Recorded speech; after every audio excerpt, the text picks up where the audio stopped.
Hey everybody, it's Scott, Simcoe Spring Service, and today I'm going to be working on something a little different than I normally would work on. In fact, I don't know if I've ever worked on something like this before. It's definitely something new. There's versions of it that I've worked on before, but this is definitely different. So let me show you what I'm working on. So we got a set of airbag mounting beams, so you can see where the airbag mounts on here. There's actually a torque rod that attaches from there and goes up to the other side of the frame. And there's also a little mounting bracket that comes out and actually it acts as a U-bolt plate, and it bolts to the top of the spring pack. Your shocks mount here.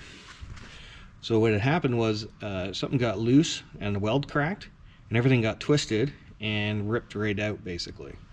So we're going to weld it back together again.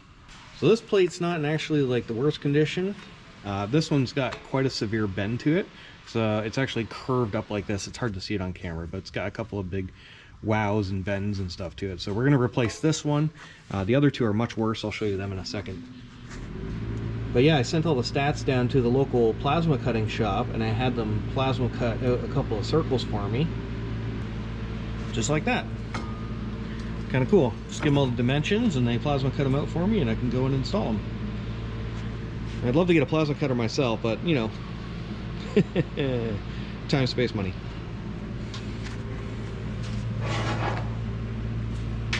So now before I cut everything apart, I usually like to make a nice little diagram.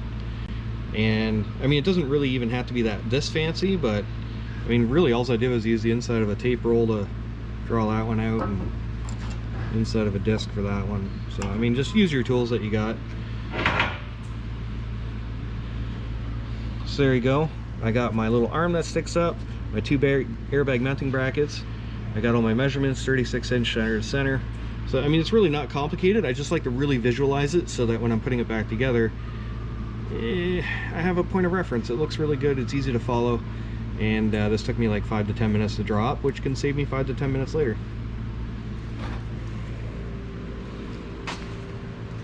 Stick that over there so I don't catch it on fire.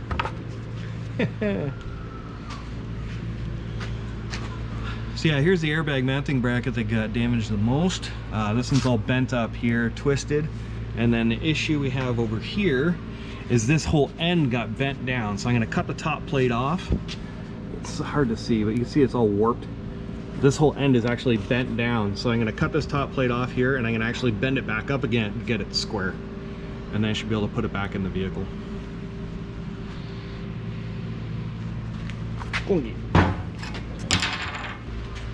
Oh yeah, there's the other bracket that broke off here. So you can see the weld broke there, and then this weld broke off here. And then it was also welded inside on both sides there. So we're gonna clean this up and we're gonna weld it back on again. I think the airbag mounting brackets took the most amount of damage though.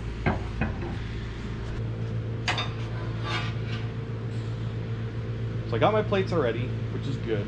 I got everything prepped and cleaned, ready to go. I knocked all the rust off of them. So my next job is to flip it over. So the next job I have to do is just flip them over. I'll cut these top plates off. I'm going to knock all the rust off of them, get them prepped, and get them all nice and shiny and clean so I can weld them back on again.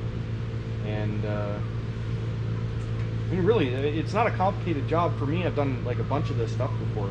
It's just a matter of making sure that you plan everything out before you even start. So that's it. Let's get to her.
Okay, you can see I got a little bit of a lip still on there, which is good.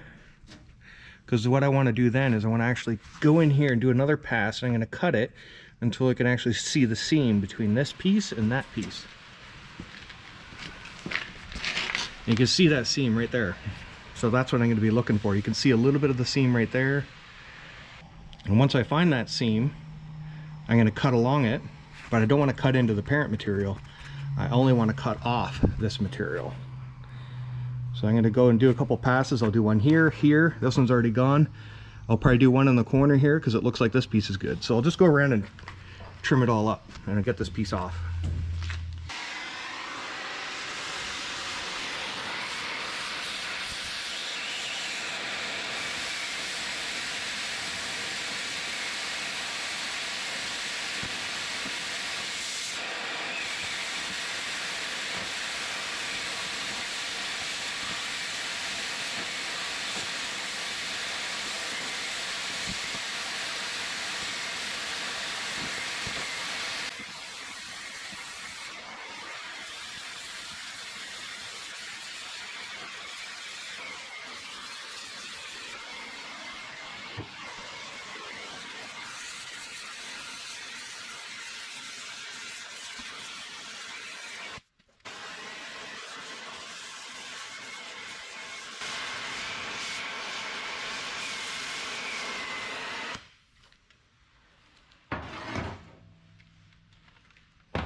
If you do all your cuts properly, you should be able to just pop it off.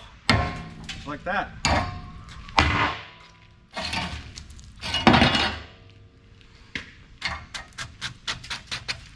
So I'll take an air chisel and I'm going to rattle all this rust off of here, and then we'll be able to get some idea if it's straight or warped or anything that we got to fix on it. And then we'll go over it with the grinder and then get all my scab off of there and all my excess welds and stuff like that. So.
Okay, so some issues I know now that I need to fix.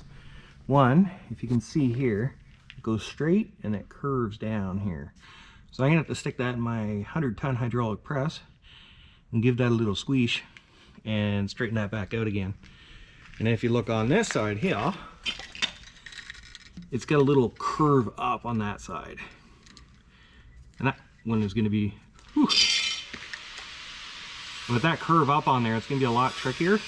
So I might end up clamping it, heating it, and then beating it down, getting it squared back up again.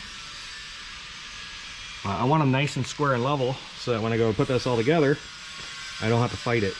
So I'm going to do some grinding. I'm going to clean this all up. I'm going to play some music for you. Now, if you guys know of a good website where I can get free music and play it for you while I'm doing grinding, because that's the most irritating sound in the world in a time lapse.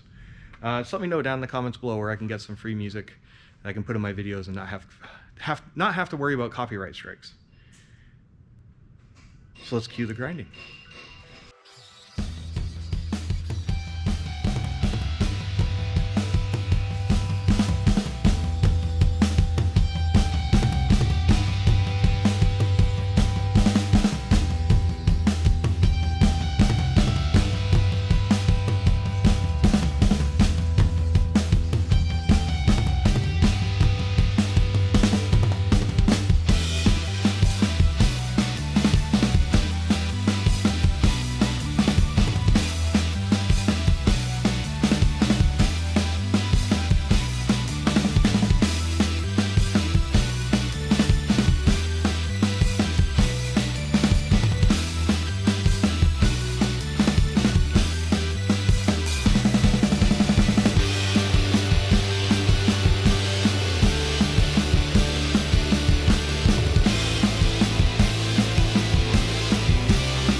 So I got this side heated and straightened, and the bad news is a big old crack opened up right there. The good news is though, a crack opened up right there. So what I'm going to do is I'm going to just grind it out from both sides and weld it up. So I'm glad it showed itself now, because it fractured when it actually bent in the truck, and it was already there, but when we started manipulating it, it opened up more so I could actually see it. So that's good. I can catch it now, fix it now, and then when it goes back in the vehicle, it'll be good to go.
Don't be afraid to go back in there and clean up any imperfections.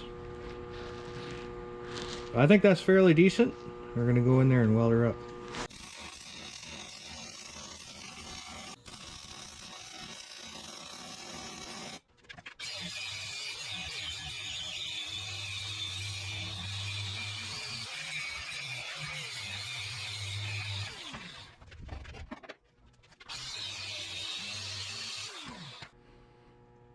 There you go, no bubbles, no porosity.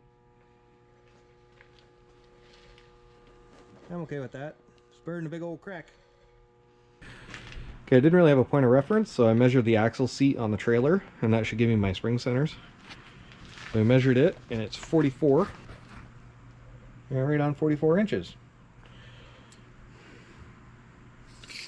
And then we measured front to back here, and this is a 1/2 inch gap in there. So what we'll do is we'll tack it, and we'll bust some welds on there. I think what I'd like to do it.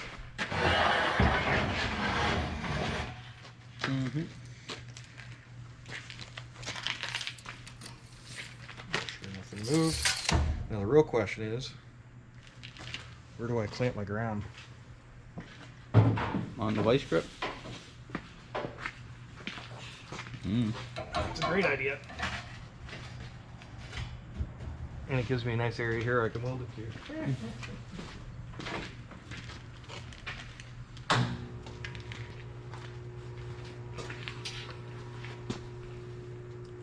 It's lifted ever so slightly.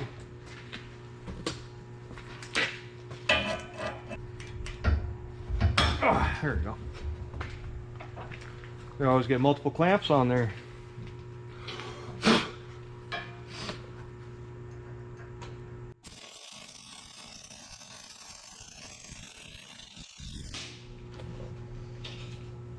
big old weld on there.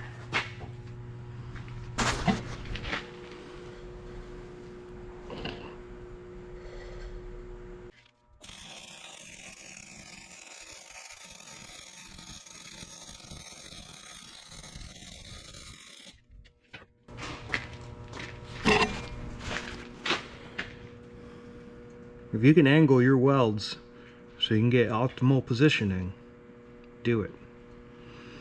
'Cause damn, that looks pretty good. So after measuring about 36 times, I think I finally got it where I wanted it to be. So the real kicker is you gotta have clearance around here, because there's a bolt that's supposed to go in here. It drops right in, like so. And it gets locked onto there. So you need a clearance, and it needs to be lined up correctly for that. This hole to the opposite hole has to be 36 inches, which I got set. So then your airbags will be able to mount back in. Those are your two crucial points. The other one is I drew this line on before, and I got it parallel all the way across to the other mounting bracket. So really it all should be exactly where it was before. So now I can go and tack that in place and weld it on. Okay, so one of the benefits of being able to work on a workbench is always reposition your work so you can get optimal welding position. Flip that up. So, okay. Let's drop it all the way around. I don't want to move the camera angle.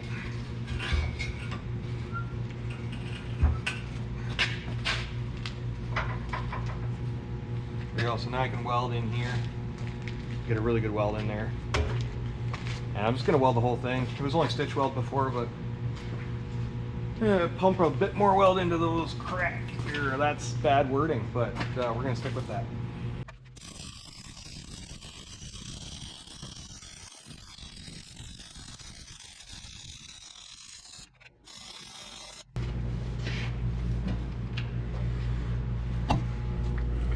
I shouldn't have climbed. Shouldn't have done it. No, everything else is fairly decent. So on this side, just to make all the welders angry out there, that was a pull, now I'll do a push.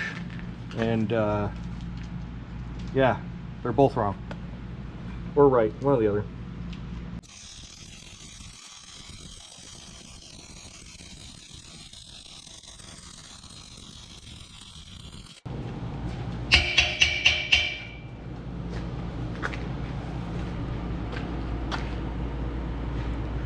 Yeah, a little bit better.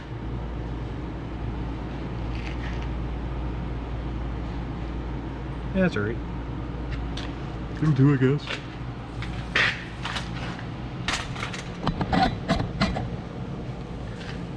Sometimes even a blind monkey can find a banana.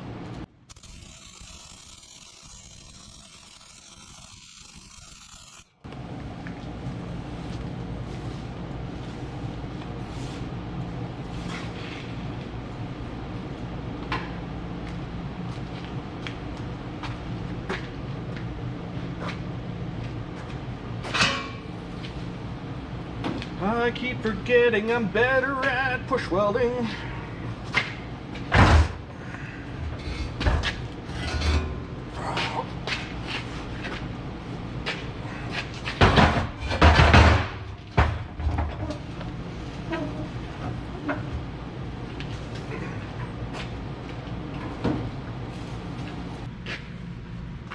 So I'm going to pull and do a vertical down, and then I'll push into it.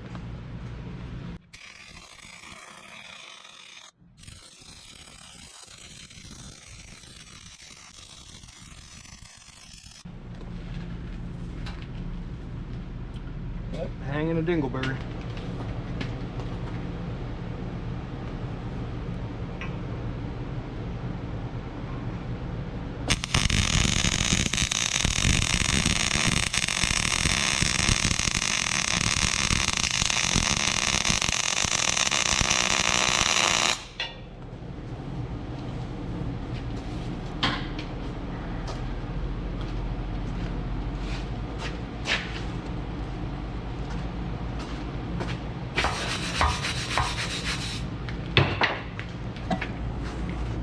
sometimes why I hate push welding, because I'll hang a dingleberry out the other side.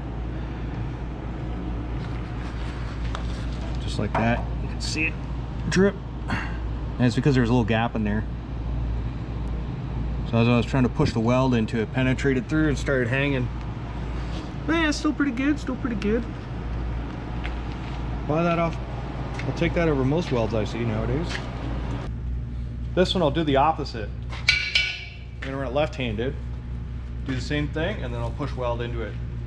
I like to challenge myself. I like to practice different positions, different techniques, especially in tight corners like this.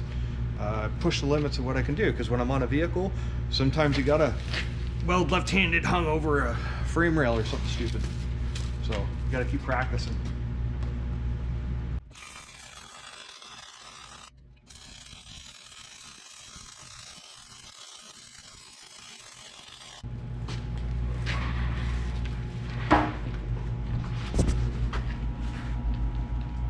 Not bad. Heck yeah, I could probably weld better left-handed than some people can weld right-handed. I'll take that all day long. There you go. There's the beam installed with new springs on the trailer.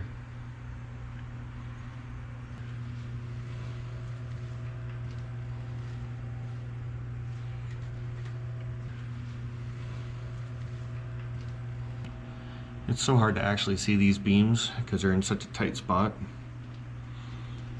But yeah, and the airbag will go in there. We should get those tomorrow morning. So there you go, guys. That's one of the many weird and strange jobs that we get into as a suspension mechanic. And if you like this content, make sure you subscribe. And don't forget to give me a thumbs up. And if you have any questions or comments, put them down below. I do answer all my questions, as long as they're reasonable. All right, take care, and I'll catch you next time. All right, bye.